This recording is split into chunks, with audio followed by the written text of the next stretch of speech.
నమస్తే అండి. ఈరోజైతే రవ్వతోటి ఇడ్లీలు చేశానండి. చాలా బాగా వచ్చినాయి. అది ఎలా చేశానో మీకు కూడా చూపిస్తాను.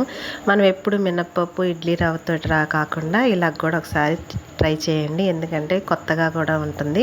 మొదటగా బాండీ పెట్టుకొని అందులోకి కొద్దిగా నెయ్యి వేసుకోవాలండి. నెయ్యి వేసుకున్న తర్వాత ఆవాలు, జీలకర్ర, పచ్చెనపప్పు, మినప్పప్పు అలాగే వేగిన తర్వాత సన్నగా తరిగిన పచ్చిమిర్చి, కరివేపాకు వేసుకోవాలి. సన్నగా తరిగిన అల్లం కూడా వేసుకోవాలండి. అవన్నీ వేగిన తర్వాత రవ్వను తీసుకోవాలి. రవ్వ ఏ కప్పుతో తీసుకున్నామో పెరుగును కూడా అదే కొలతతో తీసుకోవాలి. ఈ రవ్వ వేగేటప్పుడే తగినంత సాల్ట్ కూడా వేసుకోవాలండి. తర్వాత కిందకి దించి పెరుగును కూడా అందులో వేసుకొని కలిపి పక్కన 20 నిమిషాల పాటు నాననివ్వాలండి. ఎందుకంటే రవ్వ పెరుగులో నాని బాగా ఉంటుంది మెత్తగా. తర్వాత తినే సోడా కొద్దిగా వేసుకొని సన్నగా తరిగిన కొత్తిమీర కూడా వేసి కలిపిన తర్వాత ఇడ్లీ పాత్రలోకి మనకు కావాల్సినంత సైజులో వేసుకోవాలండి. అంతే, ఇంకా వేడివేడిగా సర్వ్ చేసుకొని పక్కన మనకి ఇష్టమైన ఏదైనా చట్నీతో నంచుకొని తింటే చాలా బాగుంది.